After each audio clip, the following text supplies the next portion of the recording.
This presentation is for parents of autistic children, and the proposal would be around a support group for them.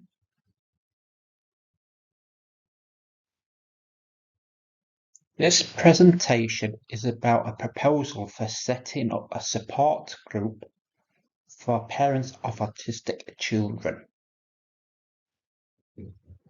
My name is Sean Make. I'm a qualified counsellor working voluntary for North Yorkshire County Council, where I help with parents who have had their children removed from their care, which is very intense. I'm also a full-time carer for my son who has autism. He has very limited communication skills and has global development delay. I'm also disclosing that I have also been recently diagnosed with low working memory, slow process speed, and HDHD. So when I'm presenting this, I will not be reading off cards because I find that extremely hard to do. So it will be organic in what you hear is what you're getting. And I may have to record a few times so to make it sound better for use.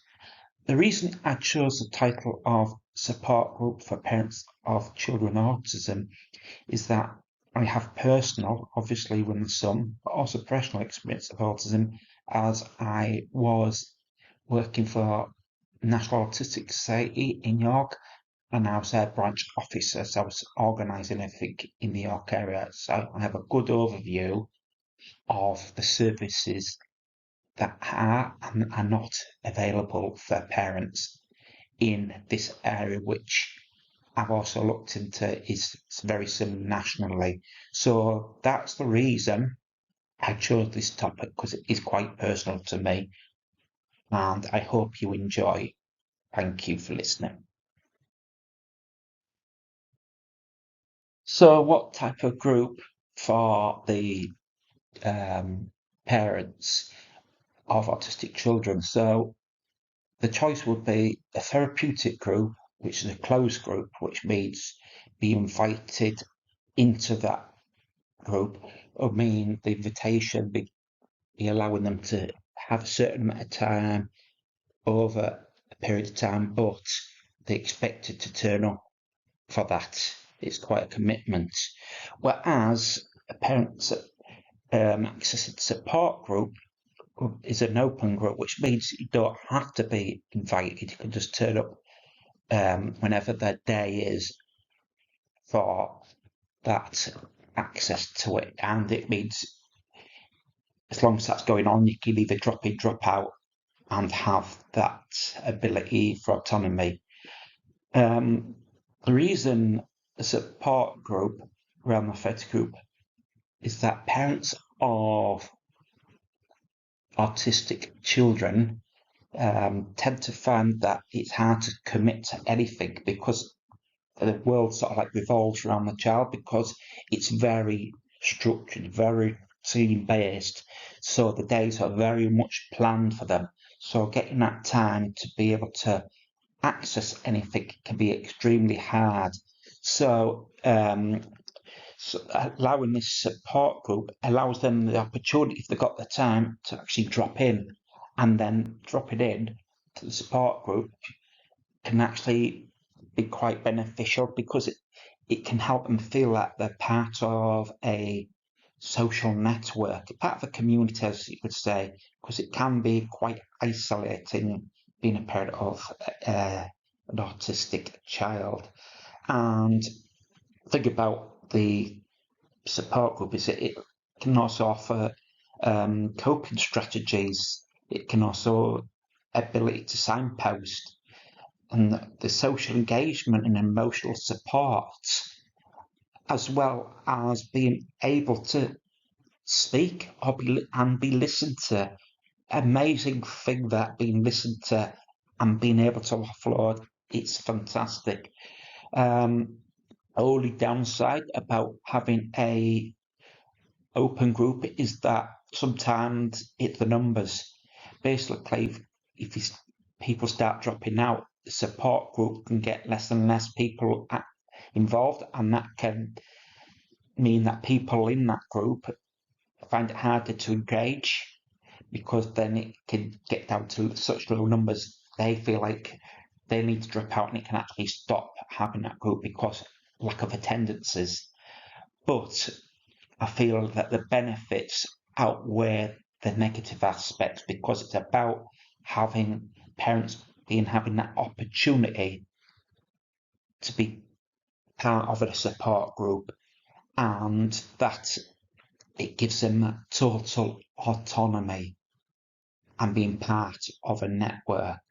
So that's the benefits of being able to have a support group for them.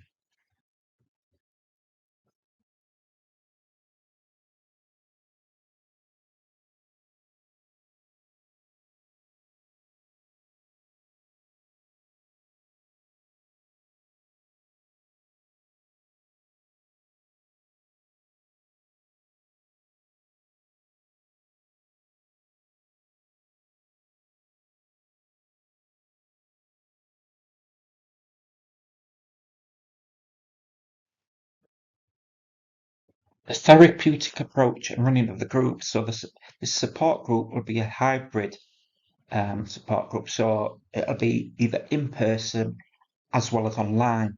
So this will allow much more flexibility for the attendees, because if someone was to become ill or there's disabilities, they could access it remotely on laptop, phone, for example, and it helps them give them that continuity. So I feel like that's a much beneficial both for the attendees and actual the participants on in the actual face-to-face sessions. So it is quite good in that sense. As for facilitating a group, this will be done with co-facilitators. The use of co-facilitators is that whilst one is actually engaging, the other one could be observing.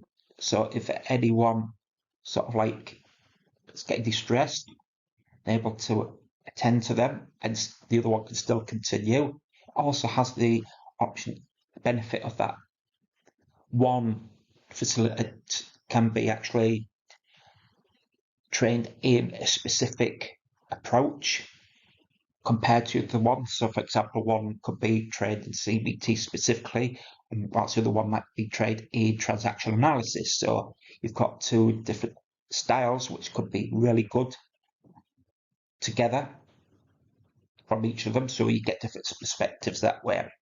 So, this comes to the actual therapeutic approach of this group. So, be using the person-centered approach as well as mindfulness. So the reason, say, person-centered is that it allows the psychological relationships to develop and get that sense of trust. So it helps engage in the sessions, which is really quite beneficial. And then the other one is the mindfulness, because that will give techniques not just in the sessions, but when they're at home too. So it gives techniques to be able to focus the minds. So with the focus, it helps reduce the anxiety and the stress, and be allowed sort of like the outside thoughts that are in the heads to dissipate, and be able to focus on what they're doing and stay calm and relaxed state of mind, which should be beneficial not just at home but also in these sessions. So I feel like it's so much of a benefit all around. So leadership and team dynamics. So I use the Belbin team role test. This helped to identify some areas that I am strong in, and with this it came to attention of the results that, as a thinker, it came as a plan. This is someone that shows creativity, which I do like to do that, try different methods to get points across, etc. Actions, it says I'm a shaper, someone that will overcome obstacles. So I will try and get through challenges. I feel like a challenge, it's like a goal I've got to get through. And as a team worker, for people, I'm a team worker as I'm sort of like diplomatic but really cooperative towards it. So as in terms of leadership, in the group dynamics thing, I'm a democratic, but I'm also an energizer because I like to involve with the group. Now, the issue with that is uh, being sometimes too involved in that. Sometimes need to interject in the group if things are getting out of hand. So sometimes an authoritarian aspect of me to come in, no, hold on there, that isn't quite correct. That helps with the group's dynamics and stops people maybe taking on the role of being presenting stuff when actually it's not supposed to be them. They start getting their feet on the table, as we'll say. It's just to bring everybody down because everybody's individual. So it help that dynamics. Because a shared leadership role, I think, will help with a more coherent group and make it a more a rounded group, which will give better results. Ethical considerations and accessibility. So within the support group, I was to use the British Association of Counselling Psychotherapy, which is basically the ethical framework. So really want to data this in the group positions because basically it's to keep everybody safe and confidential and safe space. So part of the principles of the ethical framework is being trustworthy, autonomy, the benevolence, non-maleficence, justice and self-respect, which is principal key to this of the framework. It just makes sure that everybody's there and the way to work it in a professional manner and everybody understands.